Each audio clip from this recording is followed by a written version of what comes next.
asking for a friend.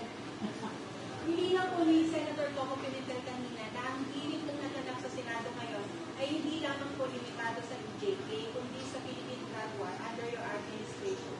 Sir, once and for all, can we hear it from you? Nasa narco-list po ba ang pangalan ng Marcos Jr. noong panahon na ito ay lumarbig sa inyo? Wala. Ito prangka-prangkan. Hindi naman nawala nun ako. Hindi man masyado kami kilala niya. So, kung nandiyan yung pangalan niya, I would have forced a lie in public. At saka kung nandoon yung pangalan niya, isasabi ko talaga, yung pangalan mo nandiyan. If I name one, I name all. Binasa ko eh. So wala naka-eskapo doon. Bakit ako wala. In fairness to the President. Pag last question, madami yung tanong. Droga niya para sa babae siguro, hindi yung para sa... Next question. Iunin mo siya, Viagra, o marami na klase ngayon. President Mayor Rudy Duterte. Dalawang question lang po. Tingnan ko lang po. Isa-isa muna.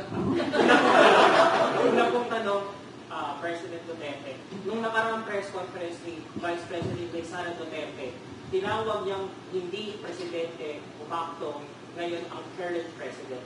Kung kayo po ang tatanungin, ano po ang reaksyon niyo sa pahay po ng anak niyo? Well,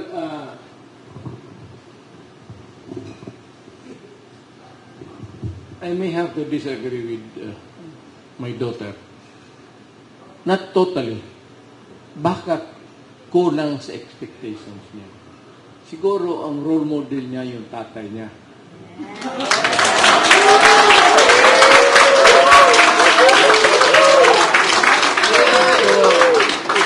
So, ito naman, hindi naman lahat ng presidente kaagad. But itong sitting president ngayon, I know in my heart, not because hindi ko magkaibigan. I know that by the way, what is he supposed to do? Nakaupo dyan siya sa mga ganyan, bayad siya. Anong gawin niya? Init siya ng utot niya dyan sa... Siyempre nagtatrabaho yung tao. Kaya lang siguro, hindi, yung estimation sa ibang photo, medyo kulang. Kasi ito naman, hindi mayapang. Ito sa spoken. Sa akin na, pot, tayong ginalito, letse ka, yawa ka, hambog, story ko yun. Pero pareha lang kami. Last question po. Ano po ang reaction ninyo sa ginagawa po ngayon ng Kamara laban sa pamilya ninyo, ang ginawa nilang Quad Committee at ang patuloy pong pangingipin po sa budget po ng Office of the Vice President? I really do not know. I have to talk to my daughter. Who are these people that's after her skin? Palagay ko naman, hindi sa politika, kasi wala namang ambisyon yung anak ko magiging presidente. There was never, nandiyan man ang Diyos, there was never a time that we talk about the presidency. Sabi ko nga sa kanya noon, magpasalamat ka na sa Diyos na inabot mo yan. O para sa akin, babae ka, okay na yan ka. Sir, last po. May tanong last ako. Ma'am, may buntot yung last mo. Gano'ng kahaba yan? Ang nakaraan po kasi sinabi rin po ni Vice President Inday Sara doon sa kanyang press conference sa OVP, natanungin daw po kayo kung totoo nga daw po na hindi niyo po daw siya totoong gusto patakbo yung presidente. O baka reverse psychology na lang daw po siya. Tama na. Ayaw ko talaga. Una-una, naaawa ako. Sabi ko dahil dumaan ako. At huwag sana mainsulto ang Pilipino. Putang ina. Wala kang makuha.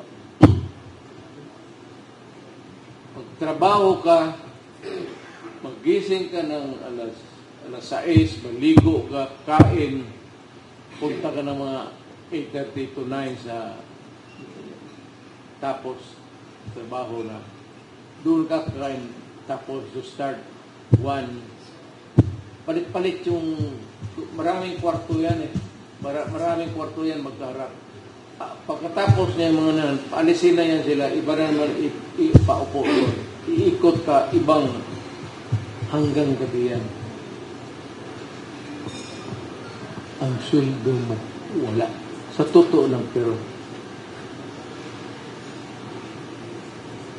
sa pagod mo na yan, 300 plus thousand. Yan lang ang maganda mo. Tapos, yung pag-uwi mo, hindi, mahal ng gobyerno, kunin pa sa sweldo mo, utang ina yan. Bakit ka magtiis ng trabaho ng gano'n?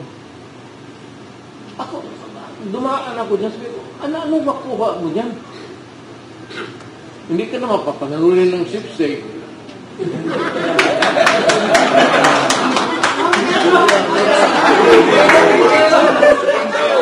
Punta sana ako, sabi na, o sige, every month, papanalunin natin yung presidente, ha, para, okay na sana. Kita, Meron pa ba? napunta pa kayo ng Davao? Kita ninyo yung bahay ko? Oh. Kita ninyo yung sakyan ko?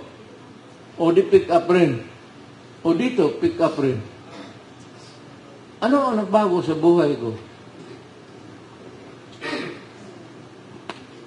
Ang nagbago, ang bayan na pinagpatakbo. Pero, yan ang sabi ko kay Inday. After this, maghanap pa na lang ng mabuting negosyo. Di na bali at the start, kikita ka ng maliit. Let it grow and pray to God na suswerting ka. Pero kung dito ka sa gobyerno, pera gaba. Pera ano. Next. I only stayed sa gobyerno because I enjoyed my trabaho ko.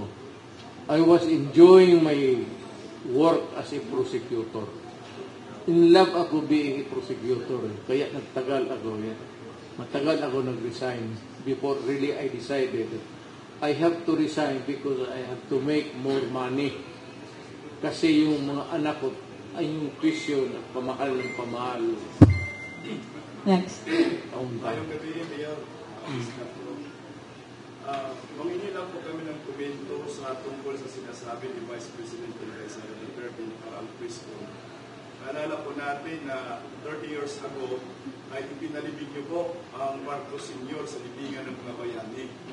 Ngayon po, ayon po kay Vice President Sara sa kanyang press ko, sinabi niya kay Senator Amy Marcos, pag ayaw daw tumigil sa kabanat itong mga kongresista sa kanya, ipapahukay daw niya si pinalibing mong si Ferdinand Marcos Sr. sa libingan ng mga bayani at itatapon sa West Philippine Sea. Ano po ang inyong masasabi?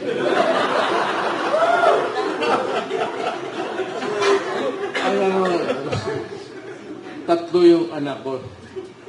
Isang babae, dalawang lalaki. Ang nakakuha sa ugali ko, sa bungaan ko, bastos, si Inday. Pero yung kanyang ginawa, extended hyperbole lang na. Wala naman. Bakit mo naman gawin ng ano lang yung talaga siguro nagalit siguro siya na ako gano'n ang salita no yung presidente ko gano'n putang ina kayo pero hanggang dyan istorya lang yan pare wala man totoo dyan pero na lang dyan sa mga criminal pag na-warning ako. Kasi, alam mo, pag sinabi ko nung mayor ako, pati presidente ako, stop.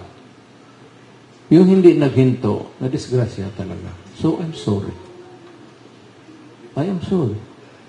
Ginusto ninyo eh. No, I said, you make your own history in this world. Ikaw yung humahawak ng buhay mo. kung anong mangyari sa buhay mo. Pag yan ang pinili mo, tapos nagkaletse-letse, face the consequences. Kasi pagdating ng putukan, sigurado ba? Kalaban mo ang gobyerno eh.